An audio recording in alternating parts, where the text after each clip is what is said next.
तो स्टूडेंट्स, अब तक हमने जितने एग्जाम्पल लिए हैं ना, उसमें सिर्फ मटेरियल की क्वांटिटी कैसे फाइंड करना है स्टडी किया है। ठीक है, अब इसके बाद ना हम एक्चुअल रेट एनालिसिस स्टडी करने वाले हैं। तो एक्चुअल रेट एनालिसिस कैसे करते हैं, उसके लिए हम एक सिंपल एग्जांपल लेंगे। Let us consider plastering over 100 metre square area. ठीक है, तो एक्चुअल रेट एनालिसिस में क्या क्या करेंगे देखो। सबसे पहले जैसे हमने ऑलरेडी स्टडी किया था उसी मेथड से मटेरियल की क्वांटिटी फाइंड करेंगे। ठीक है, अब उस मटेरियल की क्वांटिटी को इनटू क्या करेंगे, मटेरियल रेट से मल्टीप्लाई करेंगे। तो क्या मिल गया हमें, मटेरियल कॉस्ट मिल जाएगा।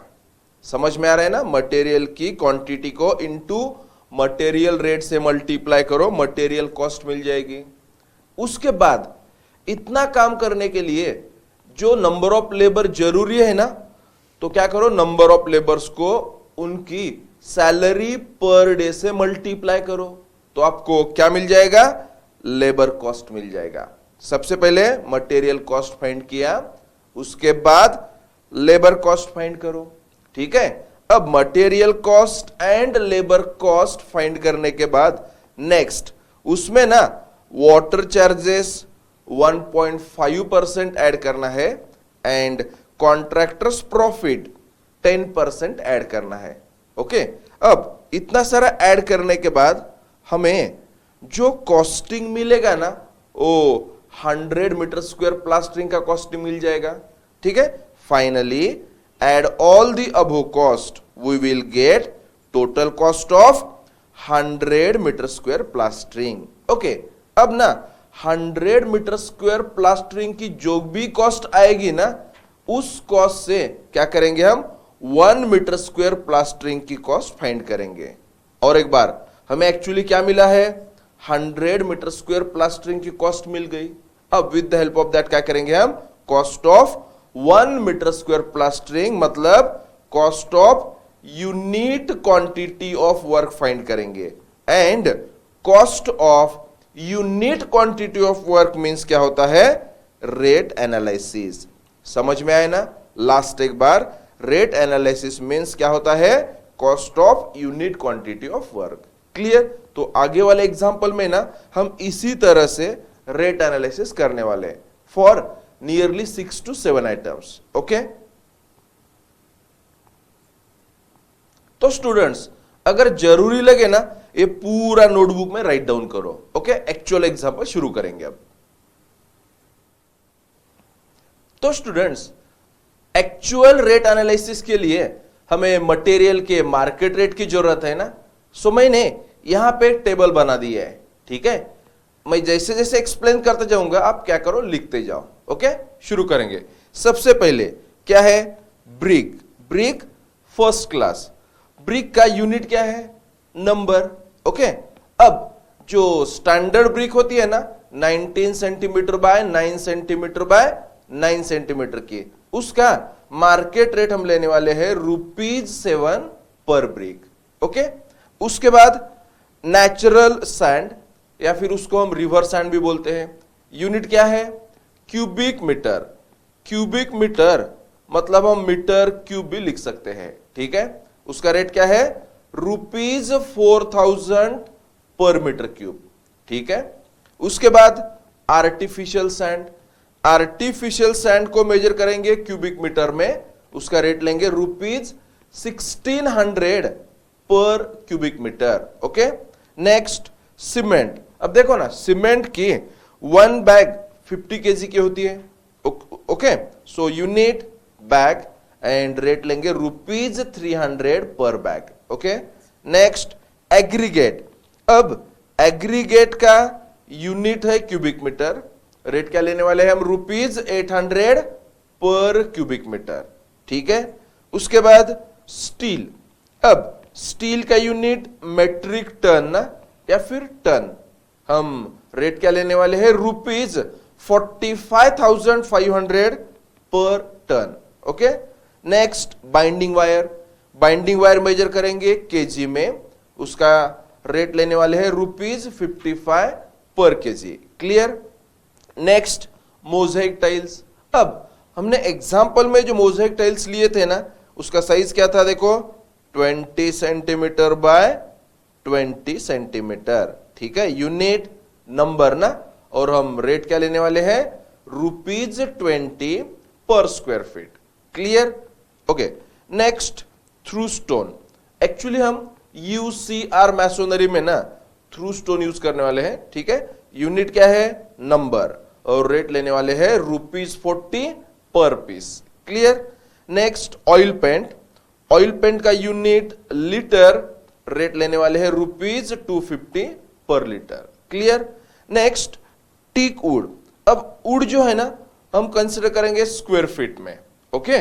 एंड इंपॉर्टेंट क्या है, देखो रेट कितना है, देखो ₹3,400 to 6,500 according to the quality of the wood. Rate कहां से कहां तक वेरी होता है, 3,400 to 6,500 तक रेट वेरी होगा। ठीक है। उसके बाद CCTW country cut teak wood, unit square feet, rate है ₹2,000 पर स्क्वायर फीट।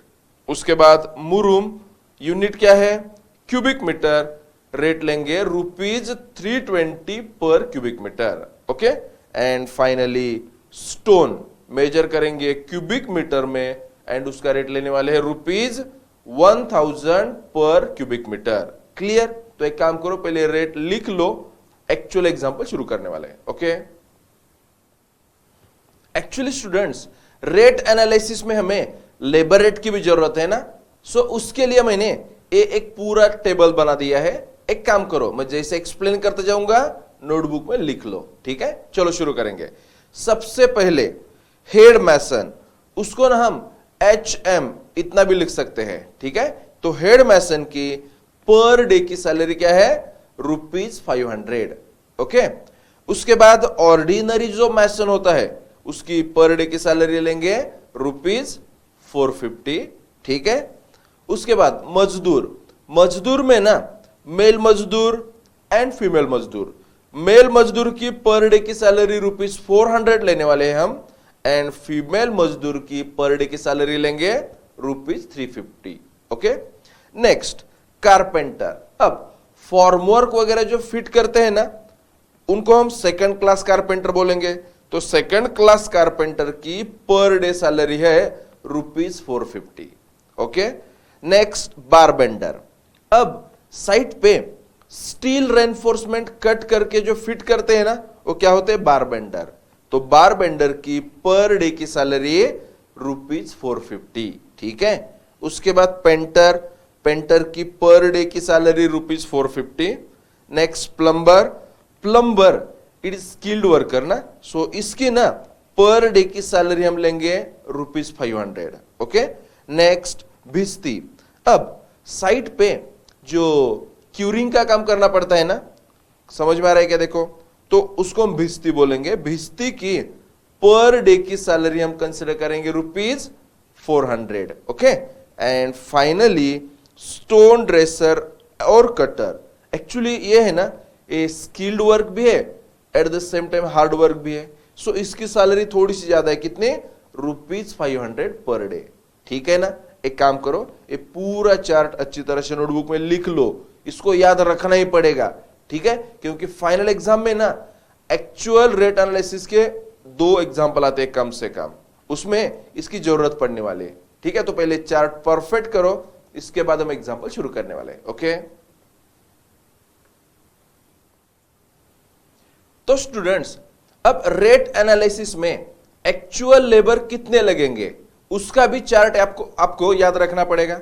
फॉर एग्जाम्पल देखो, for cement plaster 100 metre square, इसका मतलब क्या है, ओवर 100 मीटर स्क्वायर एरिया आपको प्लास्टर करने के लिए कितने लेबर्स की जरूरत है। देखो यहां पे हेड मैसन हाफ लेना पड़ेगा, मैसन 10 लेने पड़ेंगे, मेल मजदूर 10, फीमेल मजदूर 8 एंड भिस्ती 2 लेना पड़ेगा।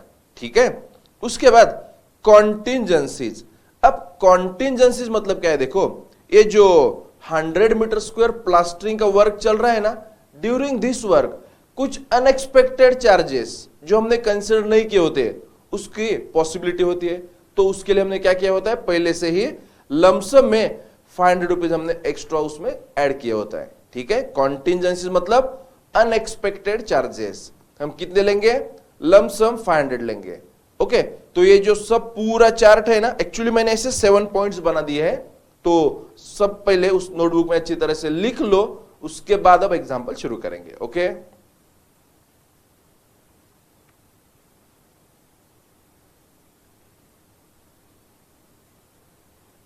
और स्टूडेंट ये नेक्स्ट 3 पॉइंट्स है। ठीक है, ये भी अच्छी तरह से लिख लो, क्योंकि इतनी सारी इंफॉर्मेशन में याद रखनी पड़ेगी, तभी हम रेट एनालिसिस के एग्जांपल सॉल्व कर पाएंगे। ओके, तो स्टूडेंट्स कंस्ट्रक्शन साइट पे ड्यूरिंग कंस्ट्रक्शन हमें वाटर क्यूरिंग करना पड़ता है ना, तो ये जो वाटर क्यूरिंग कर रहा है ना, इस पर्सन को हम क्या बोलते हैं, भिस्ती। ठीक है ना। अब नेक्स्ट देखो ना, ये जो प्लास्टर वर्क चल रहा है, ज्यादा हाइट पे प्लास्टरिंग करने के लिए हमें ये वुडन का ऐसा स्ट्रक्चर बनाना पड़ता है ना, और एक बार ज्यादा हाइट पे प्लास्टरिंग करने के लिए ये जो वुडन का ऐसा स्ट्रक्चर बना दिया है ना, इसको क्या बोलते हैं, स्कैफोल्डिंग। समझ में आ रहा है ना वर्ड्स? ठीक है।